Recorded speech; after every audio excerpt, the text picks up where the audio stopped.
For our vulnerable population, we decided to look at recovering alcoholics aged 18 to 25.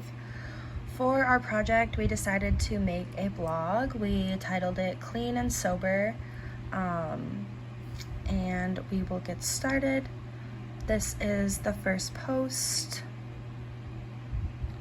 So basically what this post is talking about is the population. So we found research indicating that 14%, almost 4.8 million people reported that they needed substance abuse treatment within the last year. Typically, this affects men more than women. And then we also wanted to make a note about the age of this population because many of these individuals are in transitioning periods out of high school into adulthood. They have a newfound independence, and due to that new independence, they are more likely to engage in activities like binge drinking and substance abuse related behaviors, especially for these individuals who end up going to a college. Living on a college campus, one of the biggest things in social culture is binge drinking and partying, so this plays a role in encouraging those addictive behaviors. We also wanted to note that a lot of these individuals do not have established careers. They might not be financially stable yet as they're transitioning into adulthood, so that puts them at a disadvantage when it comes to the amount of resources they have. They might not have access to health insurance. They might not be educated on where they can find treatment for their alcoholism and all of that. So we also wanted to talk about how alcohol abuse impacts occupations. So toward the end of this post, we talk about how it affects sleep patterns, mental health, work performance, social participation, and sleep. And then moving forward, we have this post saying, "You're not alone. There are many ways to engage your emotions when sober." This post, we wanted to talk about how wellness is affected. We focused on liver cirrhosis, which is really common for people who have alcohol abuse or alcoholism. Alcohol is very bad for your liver, and cirrhosis is basically the deteriorating of your liver over time. This typically happens later in life, so we wanted to stress the importance of getting help at this young age when your liver might not be affected. So we wanted to stress that in order to prevent liver cirrhosis in the future, it's important that these individuals get help as soon as possible. Moving forward, we wanted to link Alcoholics Anonymous. This is such a good program for individuals who have alcoholism or struggle with substance abuse. I know many people in my family who have benefited from it, and so we wanted to link this. Anyone can click on it and it'll take them right to the Alcoholics Anonymous website where they can find resources on how to participate if they would like. We included our Healthy People 2020 goal, which is basically just to reduce the amount of people who are dependent on substances and engage in alcohol abuse. And we also want to increase treatment for them. We wanted to include this: serenity is what we get when we quit hoping for a better past. And then moving forward, we wanted to talk about how occupational therapy can be used in recovery. So occupational therapists play a bigger role than many people think in this population. Alcohol abuse and alcoholism definitely impact occupations, so it's important that OT is able to play a role in their recovery. So an occupational therapist is responsible for examining the client and their behaviors that occur each day, and they can help the client rebuild their occupational roles and routines by determining what activities are meaningful to them. And this is obviously very client-centered. Every client that we have will be different, have different daily activities and things that are meaningful to them. And so we want to work with them on improving those things. Many people who struggle with addiction lack meaningful occupations, so going to COT will help the clients hopefully fill that void and find activities that they're interested in. And we want to make sure that they're able to complete their ADLs, because alcohol addiction often plays a role in affecting those ADLs as well. We found a program here in Miami, substance abuse treatment, drug and alcohol rehab in Miami, Florida. This program is for all ages, accepts all insurance and accepts private payment and insurances, and can be for drug addiction, alcoholism, and other diagnoses. We said that occupational therapists would be beneficial in this setting because we can work along individuals and find activities that they enjoy to fill their time. And it would be great to have all the providers meet with the individual and collaborate on their progress. So next we want to talk about treatments. As we said, it's important to make everything client-centered. So there's never going to be a one-size-fits-all treatment that works for recovering alcoholics. Behavioral treatments work on drinking behaviors with counseling. This treatment just helps develop skills for terminating and reducing binge drinking, and also allows people to build a strong support system where they can reach their goals and learn healthy coping mechanisms. We also added more information about AA, about it being a 12-step program that many of these people would find helpful. We also wanted to add that finding the best treatment for the client will indicate whether the client will stay at a facility or in a home. And it's important that we check if a client has health insurance and health coverage, because cost is typically a big factor when selecting the correct treatment program for the client. So next we want to talk about our program. So the program we created will be a group setting where recovering alcoholics have a safe space to interact with individuals going through the same things as them. So this is kind of similar to AA, but it is a little bit different.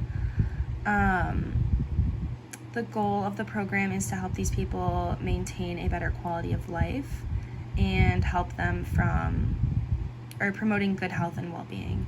So for our program, we use the Precede-Proceed model. We want to employ a multi-sector approach because community involvement is imperative to maintaining proper recovery for this population. The community partners include local restaurants, businesses, and such who are willing to support outings, and local charity foundations to raise money for any funds that will be needed for this program. It's accessible by internet, phone, walk-in, and we have a website that includes a phone number that they can call. So we will market this by having flyers and ads in these restaurants that want to help us out and around the community, as well as on social media. And then a little bit about our intervention. The target of our intervention is to increase the leisure activities and daily occupations of young adults recovering from alcoholism. So we want them to have a greater quality of life and want them to have hobbies and things that don't revolve around alcohol. So we will provide them occupational therapy services in different locations, inpatient, outpatient, community settings, and work with them to find different activities that they may enjoy to fill their time. We want them to be able to be more productive and have more meaningful occupations.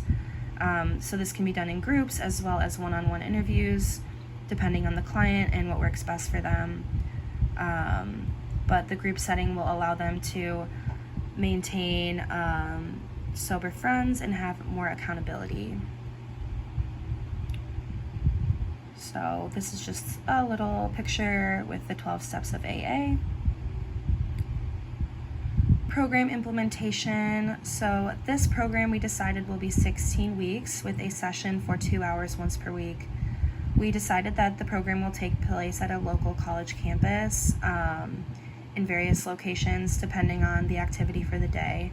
We thought this would be good because the local bus system drops off at this location, so it gives individuals who use public transportation an opportunity to attend.